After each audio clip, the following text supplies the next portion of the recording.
Saludos. En esta ocasión vamos a tener la charla sobre el urbanismo en Sumeria.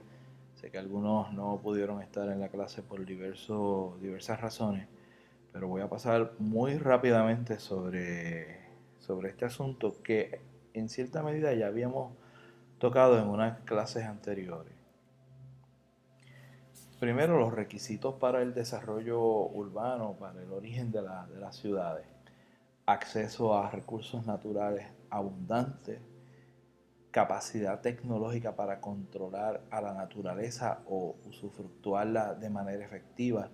Sobre este asunto habíamos mencionado la importancia de la domesticación de plantas y animales que se llevó a cabo, bueno, empezó casi 12.000 años antes de Cristo y siguió evolucionando hasta que en algún momento, ¿verdad? En cerca del 8000 antes de Cristo, ya estaba conformado en una zona que se llama el Fértil Creciente en el Medio Oriente.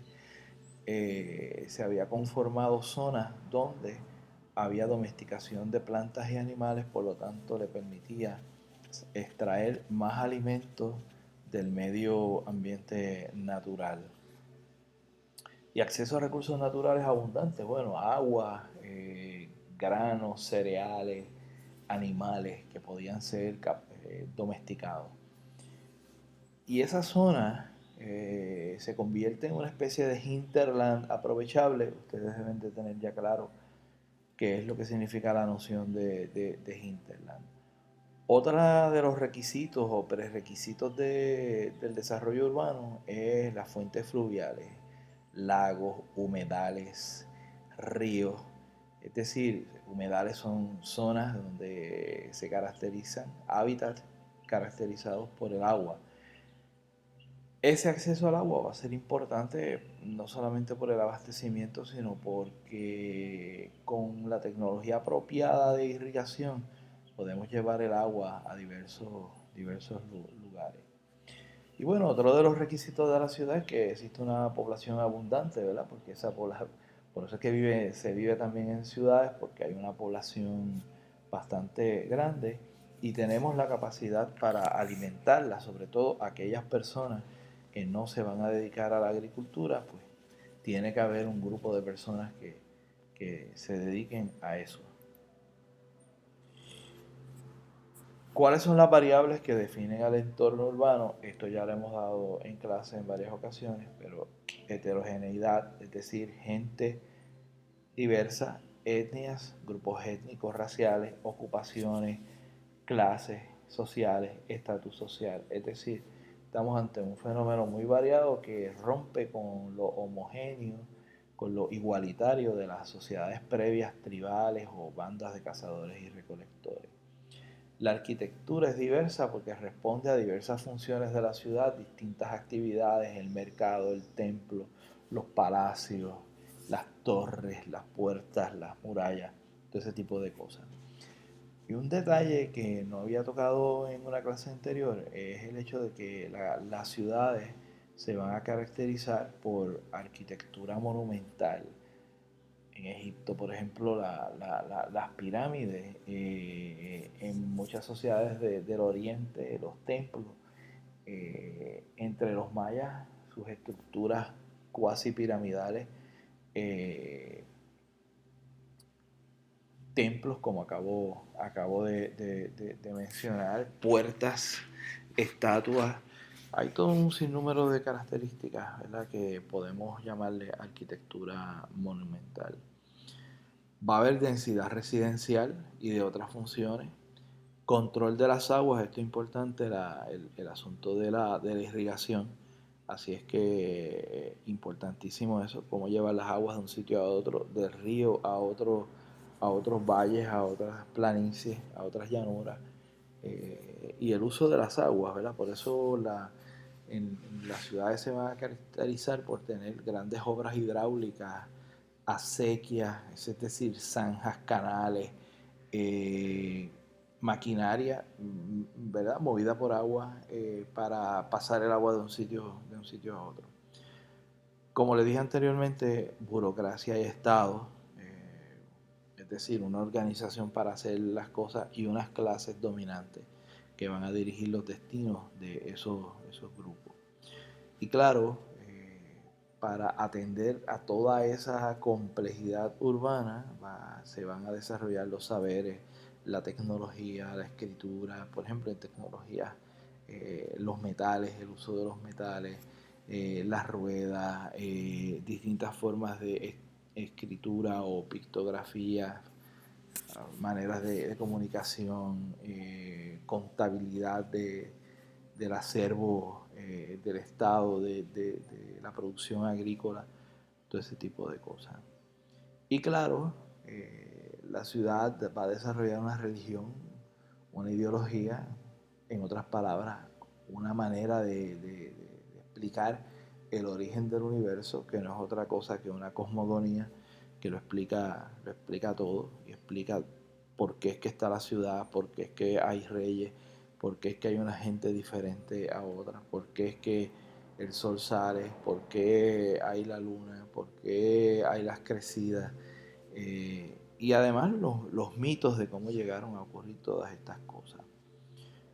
Cuando nosotros examinamos el registro arqueológico de las ciudades, vamos a notar que inmediatamente vemos comercio a larga distancia, vemos materiales traídos de otros lugares, y de ese lugar donde está la ciudad se producen artesanías que la vamos a encontrar en otros lugares. Por lo tanto, hay un poco de actividad comercial en gran escala, también actividad imperial, es decir, expansión de las influencias políticas, sociales y económicas de estas ciudades o ciudades-estados en algunas ocasiones. Experimentos urbanos, uno de ellos que les he mencionado es el caso de Çatalhöyük en Anatolia, lo que hoy es Turquía, básicamente del 6000 al 5000 a.C., 14 niveles de ocupación en ese mismo lugar, básicamente en su punto álgido 1000 casas. Los estimados de población varían entre 10.000 y 25.000 personas, pero entre 8.000 y 10.000 es el cálculo más conservador. Un culto a los bueyes, es decir, al Bos primigenius, la pieza clave de la domesticación de animales en el Oriente Medio. Artesanías y sobre todo el uso de la obsidiana, que es un material cristalino cortante, que puede ser trabajado y se pueden hacer diversas obras con él, sobre todo puñales, dagas, instrumentos cortantes. Alrededor de Çatalhöyük vamos a encontrar tierra fértil, humedales, zonas de agua, y hay jefes y oficiantes religiosos. Por lo tanto, aquí hay diferenciación social. Todavía no estamos ante la presencia de un Estado como tal, pero estamos ante la presencia de una sociedad jerarquizada. Y fíjense, 6000 a 5000 a.C., cuando las primeras sociedades urbanas las tenemos en el 3500 a.C. en la zona de Sumeria. Aquí escenas de la vida en Çatalhöyük. Otra rendición o reconstrucción artística de cómo se vería esos poblados. Y bueno, vamos ahora a Sumeria, que es donde nace la civilización, es decir, las primeras ciudades, los primeros sistemas de escritura, los primeros estados. Esta es la zona, fíjense que dice el fértil creciente. Es una zona donde al norte encontramos las montañas de los Sagros, unos valles aluviales a través de los ríos Tigris y Éufrates.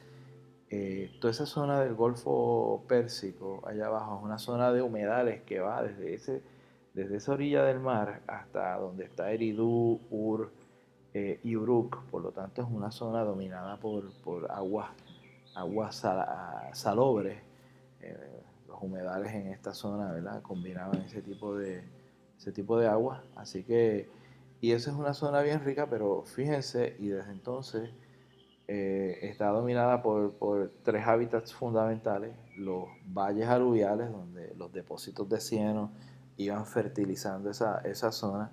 eh, por eso se le llama fértil creciente, toda esa agua de las montañas Sagros, por los humedales y por el desierto. Eh, y es ahí donde va a aparecer la civilización por primera vez. En Sumeria, que es básicamente al sur de Mesopotamia, la tierra entre dos ríos, entre el Tigris y el Éufrates, vamos a encontrar la domesticación de ganado, cabras, cerdos, onagros, perros, ovejas. Va a haber cacería y pesca, eso es una actividad extractiva importante, pero van a haber garbanzo, guisantes, cebada, trigo, escandia, que es una forma de trigo, almendras, pistachos. Es decir, que desde los orígenes tenían acceso a todos estos productos que estaban allí creciendo de manera silvestre, de manera salvaje, pero una vez se inicia el proceso de domesticación de plantas y animales, empieza a producirse de una manera controlada.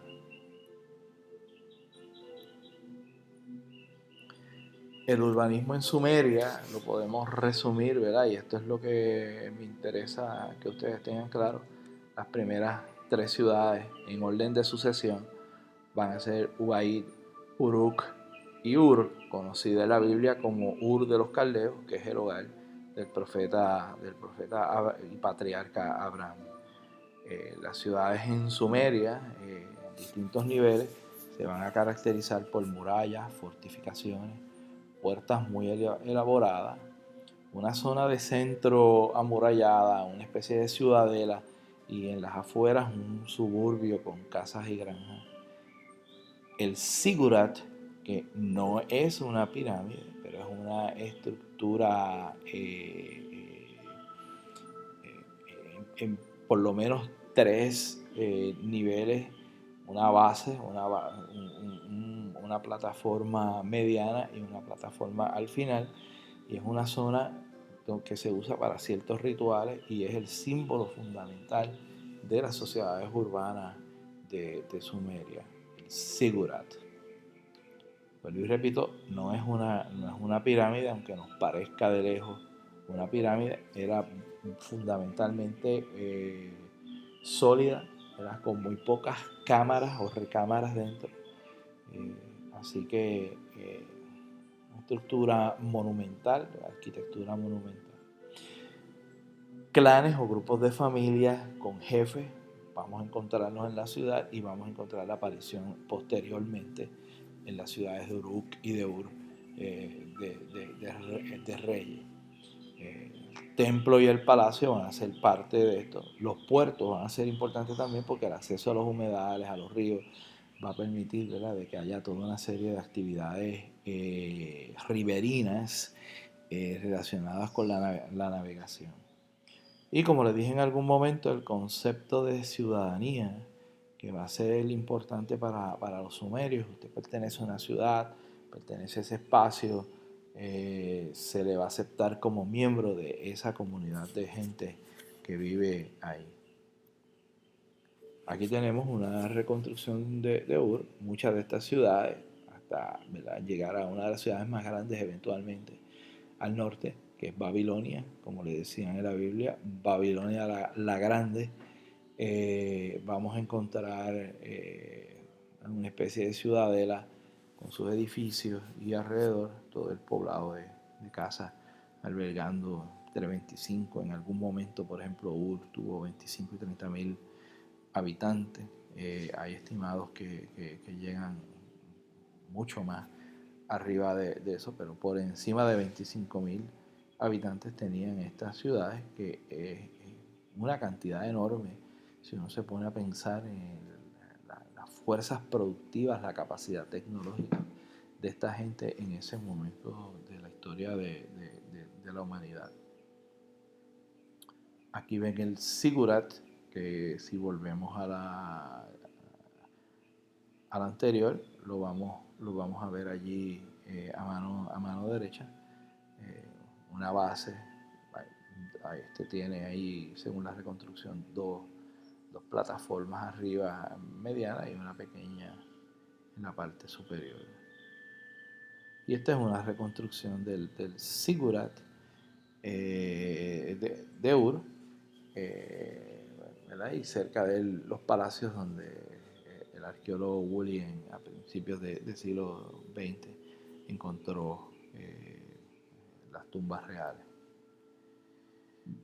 Finalmente, y esto no es importante, pero para que ustedes tengan una idea, su visión de mundo, su cosmogonía, habían entidades espirituales. El Apsu era una entidad espiritual que era asimismo el paisaje y era el humedal, el lago, de donde surgían todas las cosas. Tiamat era una figura femenina. El casamiento de Apsu y Tiamat es para evitar el caos en el universo. De ahí salen los dioses jóvenes como Enki o Marduk. Hay otras entidades femeninas como Namu y Nana, por ejemplo, también, porque todas estas sociedades van a partir de bases matriarcales, pero no es sino hasta que nosotros los hombres empezamos a dominar la agricultura y la política que vamos eliminando a las deidades femeninas hasta que quedan deidades masculinas. Pero en estas sociedades, que sabemos de ellas a través de los babilonios, había todavía la presencia de esas importantes diosas, ¿verdad? Y muchas sociedades urbanas en sus orígenes van a mantener esas deidades urbanas, esas deidades femeninas, perdón, haciendo un sinnúmero de actividades. A es el vocablo para semen, pero también es el vocablo más importante que eso, el vocablo para el agua. Por lo tanto, hay un vínculo interesante ahí entre semen y agua, irrigación, fertilización, todo eso. An es el dios cielo, y Nana es una diosa interesante que regía también sobre las actividades sexuales de los sumerios y sobre todo sobre la prostitución en una sociedad sumamente abierta. Eso tiene que haber chocado a los hebreos mientras estuvieron en ella, cautivos. Otra entidad es el Me, que rige las instituciones, las ocupaciones y los comportamientos, y está bajo Apsu. Y ahí está la heterogeneidad, inclusive puesta bajo una deidad en la cosmogonía sumeria. 7 sabios, ¿verdad? Porque estas son sociedades productoras de saberes complejos, matemáticas, astronomía, eh, um, esa astronomía ligada a la cuestión meteorológica, porque todas esas cosas están absolutamente ligadas y sobre todo a la escritura.